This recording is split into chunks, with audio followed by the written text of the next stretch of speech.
बच्चों, welcome again. आज की इस वीडियो में हम क्लास 9th हिस्ट्री का चैप्टर स्टार्ट करते हैं। कौन सा? यूरोप में समाजवाद और रूसी क्रांति। रूसी क्रांति कब होती है? 1917 में। तो फ्रांसीसी क्रांति के बाद जो है, जैसे पिछली वीडियो में हमने फ्रांसीसी क्रांति के बारे में पढ़ा था, उसमें अलग अलग विचारधाराओं का विकास होता है। कौन कौन सी? उदारवादी, रूढ़िवादी, परिवर्तनवादी और समाजवादी विचारधारा। उदारवादी कौन थे? जो अनियंत्रित सत्ता के विरोधी थे। सभी धर्मों का तो वो आदर और सम्मान करते थे, लेकिन व्यक्तिगत मात्र के अधिकारों की रक्षा भी करते थे। और सार्वभौमिक वयस्क मताधिकार के स्थान पर उन्होंने संपत्ति धारकों को वोट का अधिकार हो ऐसा माना। मतलब वो ये नहीं मानते थे कि सबको वोट का अधिकार मिले, सिर्फ जिनके पास संपत्ति है उन्हीं को वोट का अधिकार मिले। रूढ़िवादी कौन थे? उदारवादियों और परिवर्तनवादियों का ये विरोध करते थे। अतीत का सम्मान, मतलब ये पिछले समय से जुड़े हुए थे। बदलाव की प्रक्रिया हो लेकिन धीमी गति से हो, ऐसे थे रूढ़िवादी। परिवर्तनवादी बहुमत आधारित सरकार के ये पक्ष में थे। बड़े जमींदारों और जो संपन्न उद्योगपति थे उनको प्राप्त विशेष अधिकार का ये विरोध करते थे। संपत्ति का संकेत का विरोध, उनके संपत्ति का होने से मतलब ये उनका विरोध करते थे, लेकिन निजी संपत्ति का विरोध नहीं किया इन्होंने। महिला मताधिकार आंदोलन का भी इन्होंने समर्थन किया। समाजवादी विचारधारा क्या थी? निजी संपत्ति का इसमें विरोध हुआ। सरकार द्वारा सामूहिक उद्यमों को बढ़ावा मिला। सारी संपत्ति पर पूरे समाज का नियंत्रण हो, कुछ ही लोगों का नहीं, या फिर जैसे जो अमीर लोग हो सिर्फ उनका अधिकार ना हो, पूरे समाज का नियंत्रण हो। ऐसे थे समाजवादी विचारधारा वाले लोग। और समाजवादी विचारधारा से जो लोग जुड़े हुए थे उनमें से एक कार्ल मार्क्स भी थे। 20वीं शताब्दी के रूस में रूसी साम्राज्य कैसा था? वहाँ की 85% जनता जो थी वो खेती पर निर्भर थी। कारखाने, उद्योगपति जो थे वो उनकी निजी संपत्ति थी और उनकी दशा जो है वो बहुत खराब हो गई थी।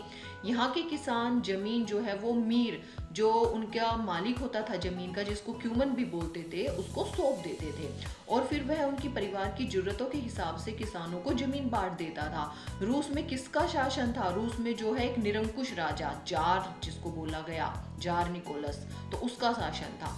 1904 में रूस में जरूरी चीजों की कीमतें बहुत तेजी से बढ़ी। मजदूर संगठन भी बनने लगे, मतलब अब मजदूर जो है अपने ग्रुप बनाने लगे जो मजदूरों की स्थिति में सुधार की मांग करते थे।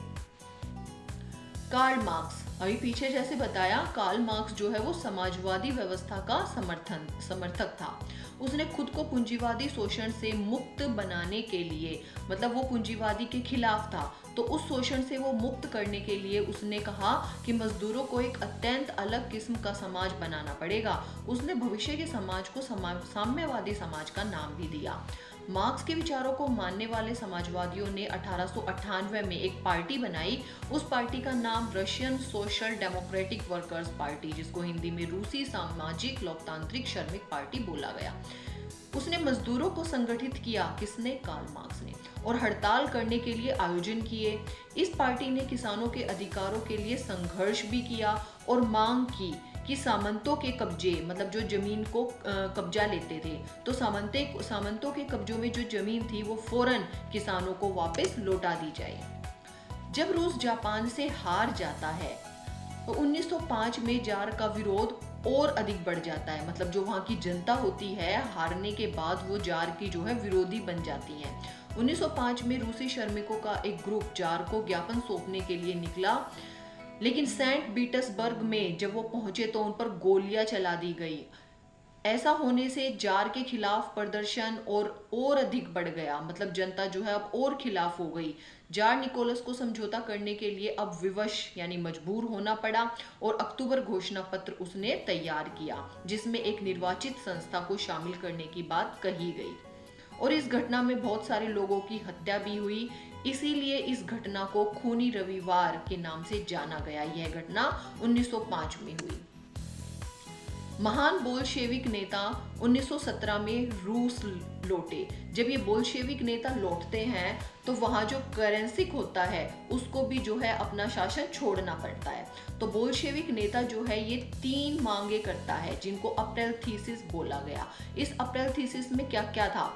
पहली थी युद्ध की समाप्ति, कि युद्ध जो है समाप्त कर दो। दूसरा, सारी जमीनें किसानों के हवाले कर दी जाएं, जो कब्जा कर रखा था सामंतों ने जिन पर, तो वो उसकी मांग थी कि अब वो जमीन जो है वो किसानों को मिल जाए। और तीसरी क्या थी उसकी मांग, कि बैंकों का राष्ट्रीयकरण हो जाए। मजदूरों और सैनिकों ने मिलकर सोवियत का गठन किया। इस सोवियत ने ड्यूमा, ये ड्यूमा क्या है, तो जो रूस में संसद है तो वहाँ की संसद को ड्यूमा बोला गया, उसके साथ मिलकर एक अस्थायी सरकार का गठन किया। और इस सरकार का प्रमुख केंद्र भी बना जो मध्यम वर्ग के लोगों के हित में था, यानी जो मीडियम वर्ग था उनके हित में था। रूसी क्रांति का परिणाम राजतंत्र समाप्त हुआ। अब जो है राजा का शासन, जो जार निकोलस द्वितीय था उसका शासन जो अब समाप्त हो जाता है, सर्वहारा का शासन स्थापित हो जाता है।